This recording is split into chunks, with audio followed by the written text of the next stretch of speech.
Então, o exercício é o seguinte: a gente vai ver flambagem, né?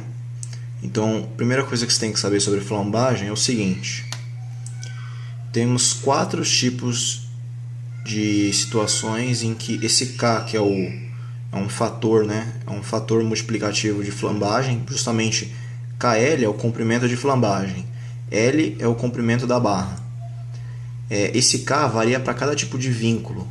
Quando você tem, por exemplo, uma coluna biengastada, como a primeira situação, o seu K vale 1, porque o comprimento de flambagem, que é o que está intrasejado, é igual ao comprimento da coluna. Já quando está engastada, o K é 2, ou seja, o comprimento de flambagem vai ser 2 vezes o comprimento original. Quer dizer que é o dobro, né? Se você prolongar aqui, ó, você vai ver que isso aqui é justamente a situação 1, só que seria como se tivesse esse comprimento virtual aqui embaixo. Então aqui o comprimento de flambagem seria 2. Isso aqui para uma barra, uma coluna engastada em uma extremidade.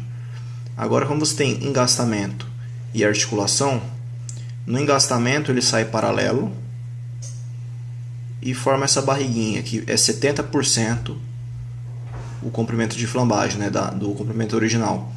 E a situação de máxima, ou melhor, de mínima, né, de mínimo comprimento de flambagem, é quando você tem biengastamento, ou seja, você tem vinculação máxima. O seu K vale meio. Quer dizer que a barriguinha aqui é metade do comprimento original. Esse PCR ele representa a carga crítica, né? CR de crítico. É dado pela fórmula π ao quadrado, módulo de elasticidade, I máximo. É o momento de inércia maior, ou seja, você vai calcular o momento de inércia nas duas direções, né?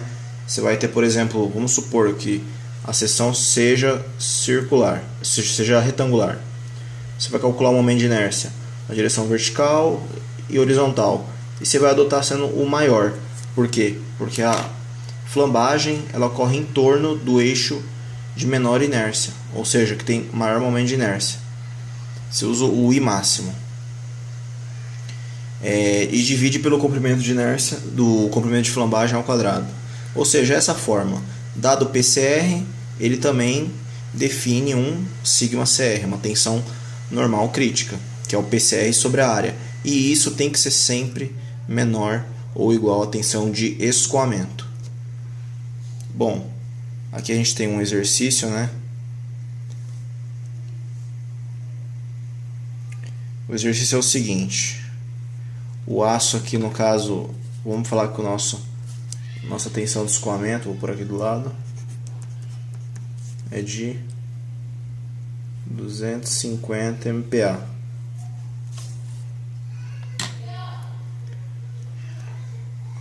Então, aqui nós temos uma coluna, ela está sendo comprimida, certo? E ela é biengastada. Eu não desenhei aqui, mas isso aqui é o biengastamento.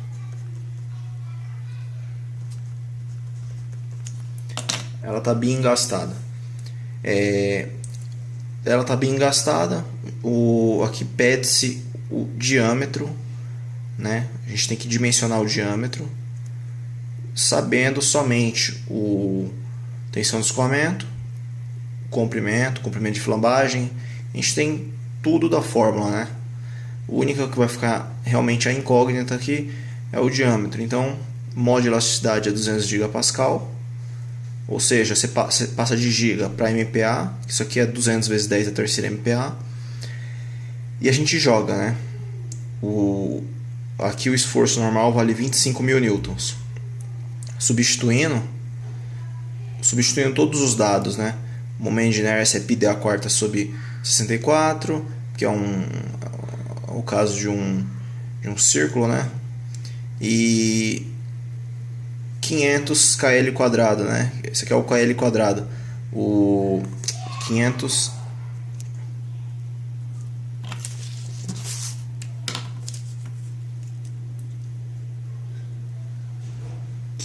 aqui representa, na verdade, isso aqui é 600, né? Não, desculpa, aqui realmente é 500, vou corrigir aqui já. Então, só substituindo os dados, você vai colocar o diâmetro em evidência, você vai encontrar que o diâmetro aqui vale 15,94 milímetros. Feito isso, vem a condição de verificação. Esse diâmetro aqui vai definir uma área, você vai pegar o PCR que é o 25.000, e dividir pela área. Isso vai ser um valor que tem que ser menor do que a tensão de escoamento. E pronto, isso se verifica.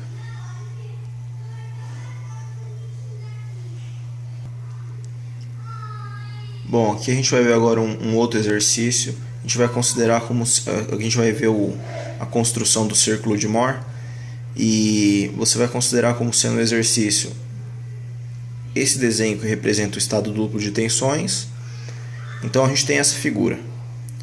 A gente vê que só tem compressão na direção XX, ou seja, você tem um sigma x, e não tem tensões normais na direção YY, né?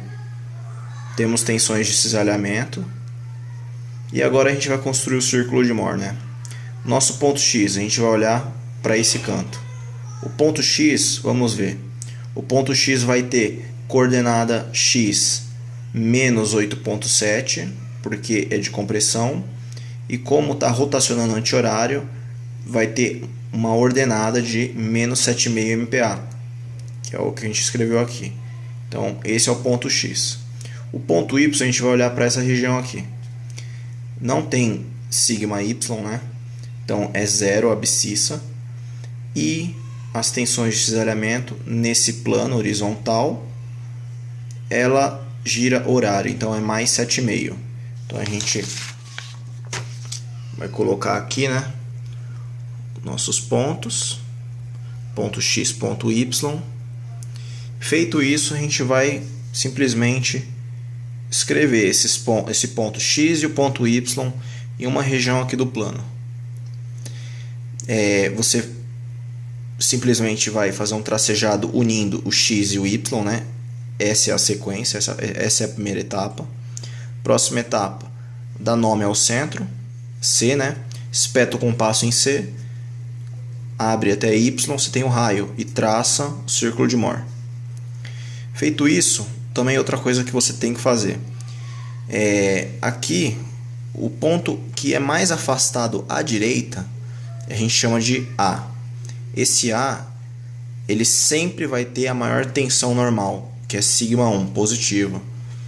E o B é o canto mais afastado à esquerda, que é o σ2, no caso aqui ele é negativo. E o sigma médio aqui, que é negativo também, ele representa a abscissa do centro, né, em relação à origem. Então, feito isso, a gente vai fazer os cálculos primeiro. Sigma médio, quem que ele é? Né? Sigma médio vai ser o comprimento OF